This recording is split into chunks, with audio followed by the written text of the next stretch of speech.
Magandang araw, Grade 3. Ngayong araw ay September 29, 2020. Ang ating tatalakayin ay tungkol sa gamit ng diksyonaryo. Pero bago natin alamin ang gamit ng diksyonaryo, alamin muna natin kung ano nga ba ang isang diksyonaryo. So, ano ang diksyonaryo? Ang diksyonaryo ay isang mahalagang sanggunian para higit pang mapalawak ang talasalitaan o bokabularyo ng gagamit. So, ito ay isang reference o ginagamit natin upang mapunan ang ating mga kaalaman sa mga salita. Okay?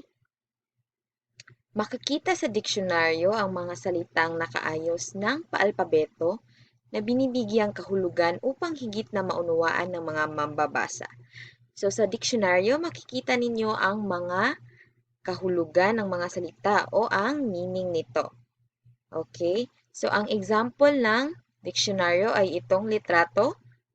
Diksionaryong Filipino-Filipino. Ibig sabihin, Filipino ang salita at Filipino ang kanyang kahulugan. So, meron ding ibang mga diksyonaryo class na English at English. So, English ang ang kanyang salita at English naman ang kanyang um, kahulugan. Meron ding English-Filipino. So, merong translation ng Filipino ang salitang English ng isang salita. Okay? At ang kanyang kahulugan ay meron ding translation. So, merong iba't ibang uri ng diksyonaryo. Pero mag-focus muna tayo sa Filipino-Filipino. Ibig sabihin, Filipino na salita at Filipino na. Okay? Thumbs up. Very good. Ngayon naman class, maliban sa kahulugan, makikita rin sa diksyonaryo ang mga sumusunod. So, unang makikita sa diksyonaryo, tamang baybay ng salita. Ibig sabihin nito, makikita mo ang correct spelling ng salita na iyong hinahanap. Okay, halimbawa niyan is buksan. So, ang spelling ng buksan, meaning to open, is B-U-K-S-A-N. Okay, nakikita nyo ang tamang pagkakabaybay at ang kanyang pagkakapantig. Okay, book, then san. So, yan ang una nyong makikita sa diksyonaryo maliban sa kahulugan. Pangalawa is ang tamang bigkas ng salita. Halimbawa niyan is, so ayan, bulag na napapansin nyo ba itong letter A? Merong kuwit sa itaas. So, yan ang ibig sabihin to rise the sound in letter A. So, tataasan nyo. Bulag. Okay. Ganyan siya pagbigkas. Okay? Ang pangatlong makikita sa diksyonaryo ay ang bahagi ng pananalita kung saan nabibilang ang salita. So, meaning, ang part of speech. Okay. Ang halimbawa niyan is, ito, marami sila. So, kapag PNG ang nakalagay, ibig sabihin yan ay, ito ang salita ay pangalan. Ang PTG, ibig sabihin yan ay, ang salita ay pangatnig. Ang PH period, panghalip naman ang salita. Kapag naman PA period, ay ito ang pang-abay na salita. Kapag PKP period naman, ang salita ay uri ng pang-angkop. Kapag PL period naman ay panlapi. Kapag UL naman, period,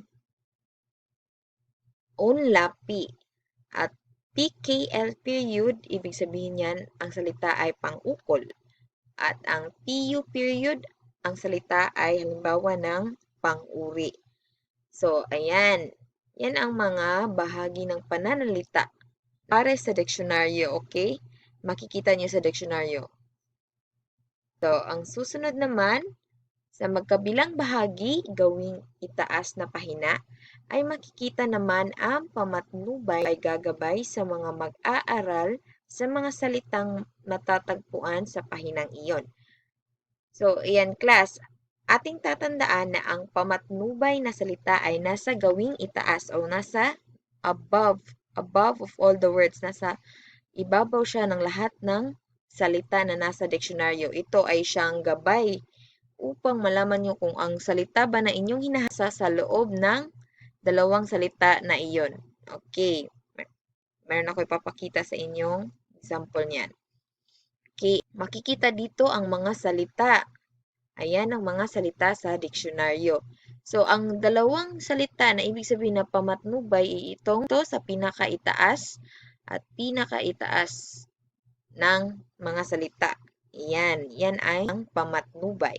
So, sa example na ito, ang bukong-bukong at bulak ay ang mga salitang pamatnubay. So, within those words, malalaman nyo kung nandun ba yung hinahanap nyo. Of course, you should isipin nyo na alphabetical yan. So, dapat nyong isipin muna kung fit ba sa dalawang salita na iyon ang inyong hinahanap. Okay, para mas mapadali ang inyong paghanap ng mga salita sa diksyonaryo. Okay, ito naman yung sinasabing pagbigkas. So, dito, ang halimbawa dito ay bukot. Kinakabukot. Yan, makikita nyo sa letter O, merong kuwit din. Diba? Tamang pagbigkas. Nandyan siya.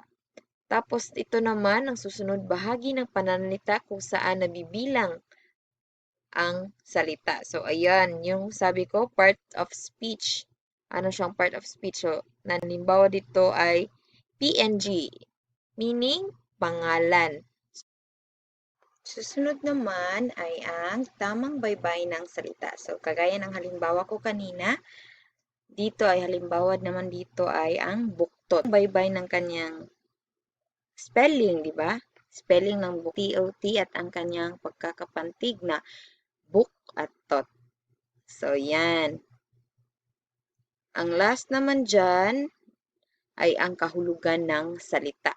So, kahulugan ng salita, ito yung mga matataas na phrases dyan.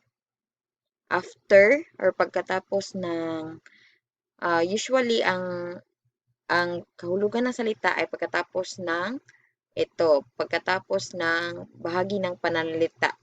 So, pagkatapos ng bahagi ng pananalita, makikita nyo na ang kahulugan. Ayan class, yan ang mga parte or mga bagay na makikita ninyo sa loob ng isang diksyonaryo. Again, ating pagsamasamahin ng lahat, ang diksyonaryo ay isang sanggunian or isang reference. Dito makikita ang kahulugan ng salita. Okay? Pero maliban sa kahulugan, makikita rin natin ang pamatnubay na salita, ang tamang bigkas ng salita, ang bahagi ng pananalita o ang kanyang part of speech, ang baybay ng salita. Okay? Thumbs up if you understood. Very good. So, yan class. Pakatandaan nyo yan at magkita-kita tayo mamaya para sa ating klase 120 to 210. Okay? So, tandaan nyo yan. Maraming salamat. Paalam.